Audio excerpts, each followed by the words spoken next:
নির্বাচনের সময় নির্ধারণ নিয়ে রাজনীতি অঙ্গনে উত্তেজনা ও অনিশ্চয়তা চলছে বেশ কিছুদিন ধরে। তবে লন্ডনের বৈঠকের পর সেটা কেটেছে বলে মনে হলেও 2 সপ্তাহ যেতে না যেতে নতুন করে নির্বাচন কেন্দ্রিক সংশয় তৈরি হয়েছে বিএনপিতে।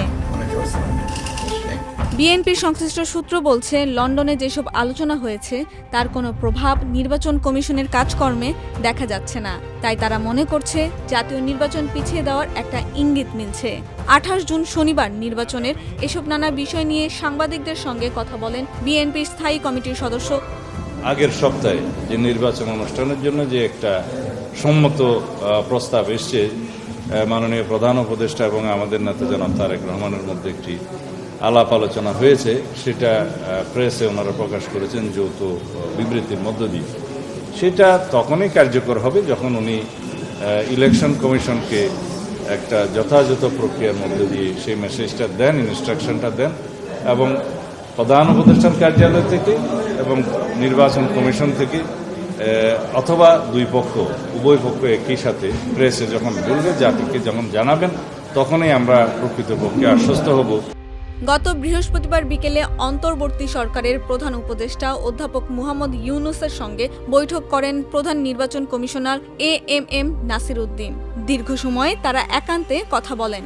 বিএনপির ধারণা ছিল এই বৈঠকে সিইসিকে নির্বাচনের প্রস্তুতি শুরু করতে বলবেন প্রধান উপদেষ্টা, কিন্তু সরকার বলছে এটি ছিল শুধু সৌজন্য সাক্ষাৎ। নির্বাচন কমিশনও এ বিষয়ে কিছু বলেনি। এই কারণে বিএনপি মনে করছে নির্বাচনের বিষয়ে সিইসিকে স্পষ্ট কিছু বলেনি প্রধান উপদেষ্টা। তাদের বৈঠকের বিষয়বস্তু পরিষ্কার করার দাবি জানিয়েছে।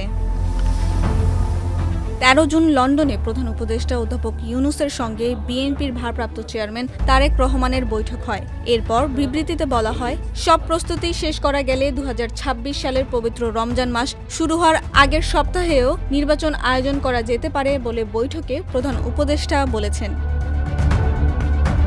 এদিকে বর্তমান ইসি বাতিলের দাবি এবং রাষ্ট্রপতি মোহাম্মদ শাহাবুদ্দিনকে অপসারণ ও জাতীয় পার্টিকে নিষিদ্ধ করার দাবিও আবার সামনে আনা হতে পারে বলে মনে করছেন বিএনপির নেতারা। মৌলিক সংস্কার, স্থানীয় সরকার নির্বাচন ও সংখ্যানুপাতিক নির্বাচনের দাবিতে 28 জুন রাজধানীর সোহরাওয়ার্দী উদ্যানে মহাসমাবেশ করেছে ইসলামী আন্দোলন। এতে জামাতের ইসলামী, জাতীয় নাগরিক পার্টি, এবি পার্টি, গণ অধিকার পরিষদ, খেলাফত মজলিসের 2 ভাগ সহ সংখ্যানুপাতিক নির্বাচনের পক্ষের দলগুলোর নেতারা আমন্ত্রিত হয়ে অংশ নিয়েছেন। তবে বিএনপিকে আমন্ত্রণ জানানো হয়নি। এ বিষয়ে ইসলামী আন্দোলনের জ্যেষ্ঠ যুগ্ম মহাসচিব গাজী আতাউর রহমান বলেন, বিএনপি তো সংখ্যানুপাতিক নির্বাচন পদ্ধতির বিপক্ষে, সে কারণে আমরা তাদের আমন্ত্রণ জানাইনি। এ বিষয়ে বিএনপির স্থায়ী কমিটির সদস্য গতরাতে সালাউদ্দিন আহমেদ বলেন, যারা স্থানীয় নির্বাচন ও আনুপাতিক হারে নির্বাচনের মতো এসব দাবি তুলছে, তাদের একটা উদ্দেশ্য থাকতে পারে। আর আনুপাতিক হারে নির্বাচনের কথা যারা বলছেন, তাদের একটা উদ্দেশ্য আছে।